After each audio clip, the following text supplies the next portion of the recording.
मिरजेच्या सुपुत्राने चालवली विधान परिषद। आमदार इद्रिसभाई नाईकवाडी यांच्या रूपाने सांगली जिल्ह्याला पहिल्यांदा मिळाला तालिका सभापती पदाचा मान। राष्ट्रवादीचे विधान परिषदेचे आमदार इद्रिस नाईकवाडी यांना नुकतीच विधान परिषदेमध्ये तालिका सभापती म्हणून काम करण्याची संधी मिळाली। सांगली महापालिकेचे महापौर ते तालिका सभापती असा प्रवास करणारे इद्रिस नाईकवाडी हे सांगली जिल्ह्यातील पहिले आमदार आहेत। या तालिका सभापती पदाच्या काळातील विधिमंडळातील अनेक किस्से महाराष्ट्राला सांगितले आहेत। त्यासोबतच तालिका सभापती म्हणून जी चिठ्ठ्यांची परंपरा होती तीही त्यांच्या काळात मोडीत निघाली। नेमके तालिका सभापती म्हणून कसं कामकाज केलं पाहूयात। त्या ठिकाणी विधान परिषदेत सदस्य म्हणून पाठवलं आणि त्यानंतर मी ज्युनियर आहे, तसा आताच प्रवेश झालेला आहे माझा, 7-8 महिने झाले। आणि ज्युनियर असताना देखील तालिका सभापती म्हणून माझं नाव त्या ठिकाणी त्यांनी पाठवून देऊन मला त्या उच्च स्थान, महाराष्ट्रातलं प्रोटोकॉल प्रमाणे 2 नंबरचं स्थान ते, तर तिथं बसण्याची मला संधी दिली। पण तिथं बसल्यानंतर निश्चितपणानं मी महापौर म्हणून एक हातोटी महापालिका सांभाळलेली आहे, महासभा हाताळलेली आहे। पण महापालिकेचे कायदे वेगळे आणि विधानमंडळाचे कायदे वेगळे। विधानमंडळात सुद्धा विधानसभेसाठीच्या सभा चालवण्याचे जे नियम कायदे करण्यात ते वेगळे आहेत आणि विधान परिषदेचे वेगळे आहेत।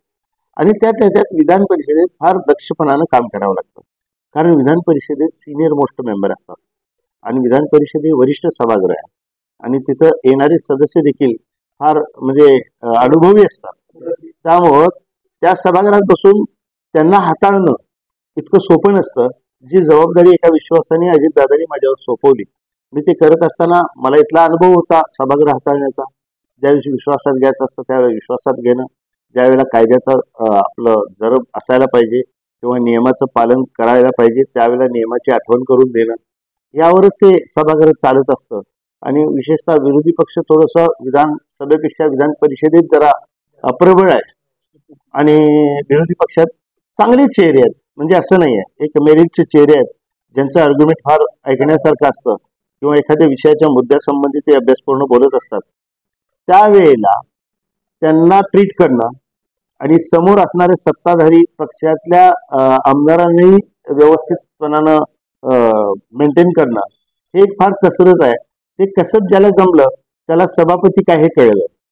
आणि मला आज सांगताना अभिमान आहे की माझ्यासारख्या एका छोट्या कार्यकर्त्याला ज्यांनी आपली राजकीय कारकिर्दीची सुरुवात नगरपालिकेचा नगरसेवक म्हणून केलेली होती, त्याला महाराष्ट्रातल्या सर्वोच्च स्थानापर्यंत जाण्याची संधी मिळाली आणि तिथं बसून व्यवस्थितपणानं हे कामकाज हाताळण्याचा अनुभव मिळाला। निश्चितपणानं भविष्यात जर मला कोणी विचारलं की तुला काय होणं पसंत असेल, तर मी एवढंच सांगेन, मला त्या ठिकाणी सभापती होणं पसंत असेल, कारण ती एक फार मानाचं स्थान आहे आणि तिथं महाराष्ट्रासंबंधी आपल्या राज्यासंबंधीचे फार महत्त्वाचे कायदे तिथं बनवले जातात। त्यावेळेला तिथं असणं आणि ते कायदे व्यवस्थितपणानं बनवलं जाणं हे एक भाग्याचं लक्षण आहे। म्हणून कुणी काही म्हणेल, राजकारणात अनेकांची काहीतरी वेगवेगळ्या इच्छा असतात, कुणी कुठल्या अपेक्षेनं कुठली तरी इच्छा व्यक्त करतो। पण मला विचारलं तर मला निश्चितपणानं आनंद होईल की मला असं काहीतरी एखादं म्हणजे पीठासीन अधिकारी म्हणून वावरायला मिळालं। Bureau report SBN Marathi, Miraj.